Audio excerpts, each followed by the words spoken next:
Hello and welcome to today's lesson where we're looking at the PERMA Model of Wellbeing. Now, you, just like me, probably want to be happy. When you're happy, you enjoy life more, you're more productive and better able to deal with setbacks. You can build better relationships and find meaning in your life. We all want to be happy, but how do we achieve it? Well, the PERMA model is a framework showing the building blocks of well-being, and it was developed by Martin Seligman.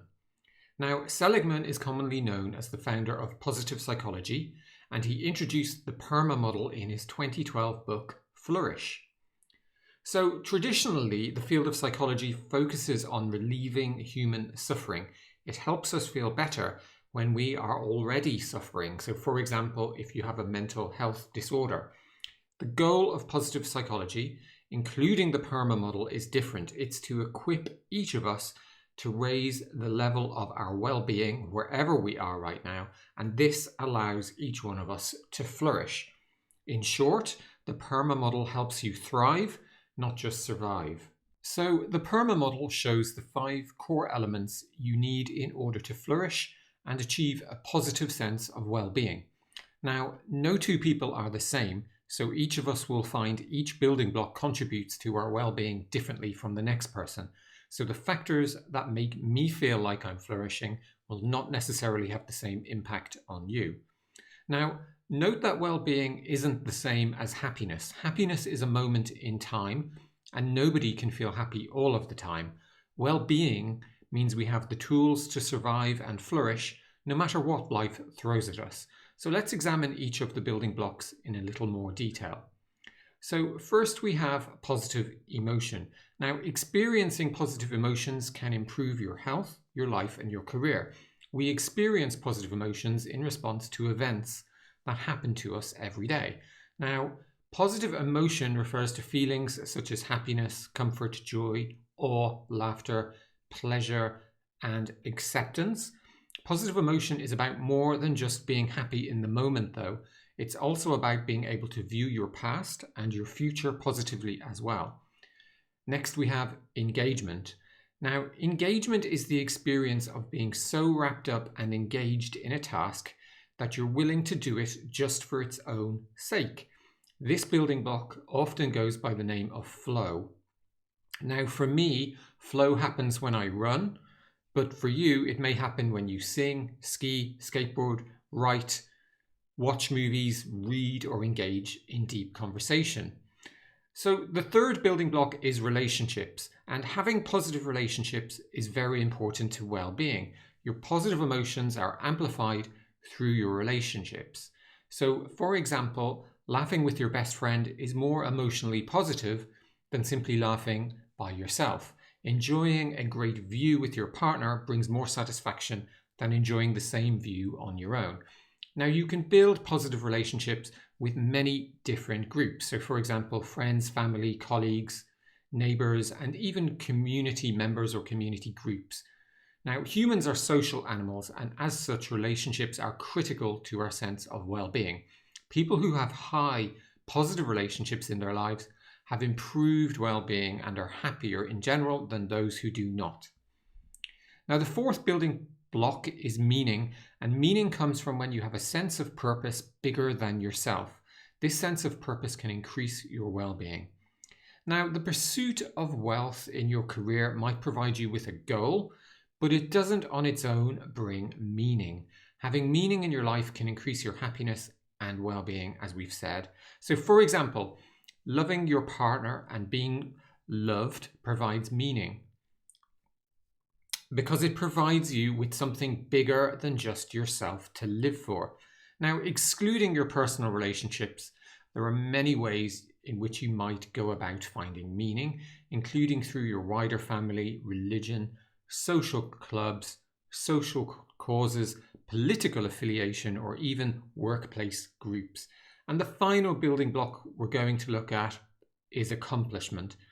And this is about having goals in life. Now, these goals could be small, such as calling your parent once a week, or big, such as becoming a published author. Now, accomplishment helps to build our well-being and improves our belief in ourselves. Now, there are many different ways to feel a sense of accomplishment, including by achieving your own definition of success, reaching a certain level in a sport or a game, achieving competence in a musical instrument or a craft, for example. So that's the theory of the model, but how do you use it? Well, using it is actually pretty straightforward. You simply analyze each of the 5 blocks to identify ways to improve the quality of that block for yourself. So for example, when it comes to positive emotion, you could ask, does your current life primarily bring you positive emotions? If it does, then ask what you could do to experience more. If it doesn't, then ask yourself what you could do to start experiencing some positive emotions. So for example, are there strengths you'd like to use more? Are you making enough time for things that bring you joy?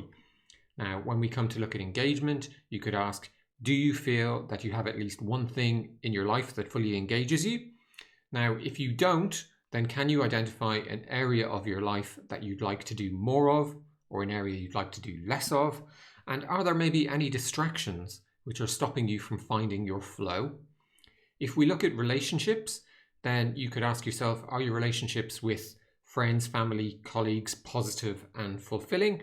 If they're not, then try to understand what's wrong with each relationship to determine if the relationship can be improved, whether you need to spend less time engaging with that person, or whether the relationship needs to be ended.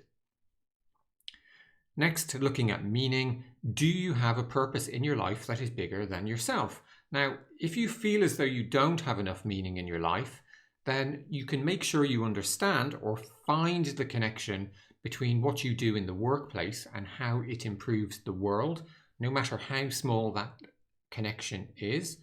You could also look to create more meaning in your life outside of work. So to do this, consider volunteering for a good cause, or even donating some of your income regularly to a good cause. So finally, accomplishment. Are you working towards goals in your life? Well, if not, then perhaps you could introduce some. Could be something small, like reading for 20 minutes every day, or something much bigger, like starting a business. Whatever it is, you'll feel a sense of achievement once you've hit your goals. So there are several advantages and different disadvantages associated with the PERMA model. And in terms of advantages, then taking action to implement the PERMA model can help you have better relationships, perform at a higher level in the workplace, avoid burnout, and identify weak areas in your well-being so you can make a plan to address them. Now, in terms of disadvantages, well, the model helps you identify the building blocks of well-being that you might need to improve, but it doesn't actually tell you or show you how to go about doing this. And the model doesn't really give you an objective way to measure how well you're doing for each building block. So in summary, we all want to be happy, but if you're not happy with your life or simply looking to improve your well-being a little bit, then the PERMA model can help. The model shows that there are 5 building blocks we can work on improving, and they are positive emotion, engagement, relationships, meaning, and accomplishment. Now, by identifying and then working on these building blocks in which you're lacking, you can improve your sense of well-being. And by continuing to work on yourself over the long term, you can hugely improve your sense of well-being. So in a nutshell, the PERMA model is designed to help you thrive, not just survive. So that's it from me. Really hope you enjoyed this lesson, and I look forward to speaking to you again soon.